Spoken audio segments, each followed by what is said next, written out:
So you might be wondering, what do we mean when we say master list?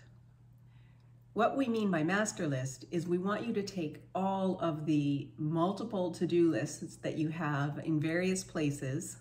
I often hear people have multiple lists or, God forbid, Post-it notes everywhere. I want you to take all of the things on all of those lists and put them in one place. It should be obvious that having all of your items and everything on each list in one place is more efficient. So that's what the master list pages are for. You might want to write small because it's for a whole year, but this is to get you started.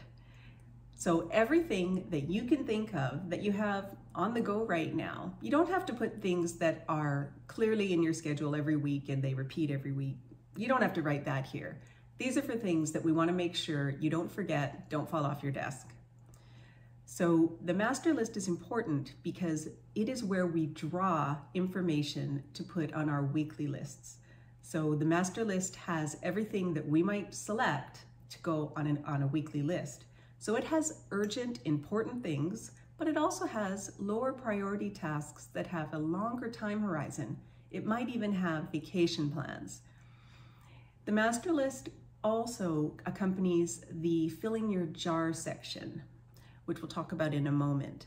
Use your master list to start to record all the things you can think of. So if you're a student, it will be all of your upcoming assignments, exams, maybe even including the dates.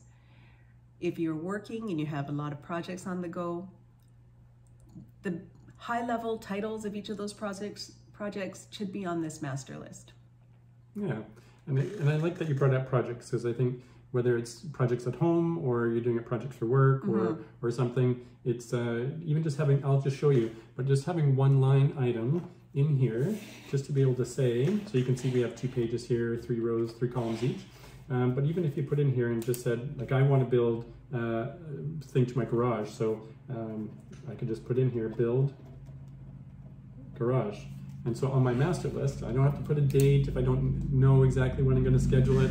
And yeah, we can just put that in. Even though build the garage, it's going to be a ton of tasks for me to do that. But when I get to the week that I'm going to do it, then I can look at chunking that down. And so on that note, you may decide you want to break a big task into smaller chunks on your master list, and that's a perfectly reasonable approach. But if you don't, just as Tom said, you can chunk it when you put it on your weekly boss list. So you take the build garage and you put a couple of pieces for 1 week, and then you put a couple of pieces on another week. And so you wouldn't end up crossing it off your master list until all the pieces are done, of course. So that's the master list. That's the master list.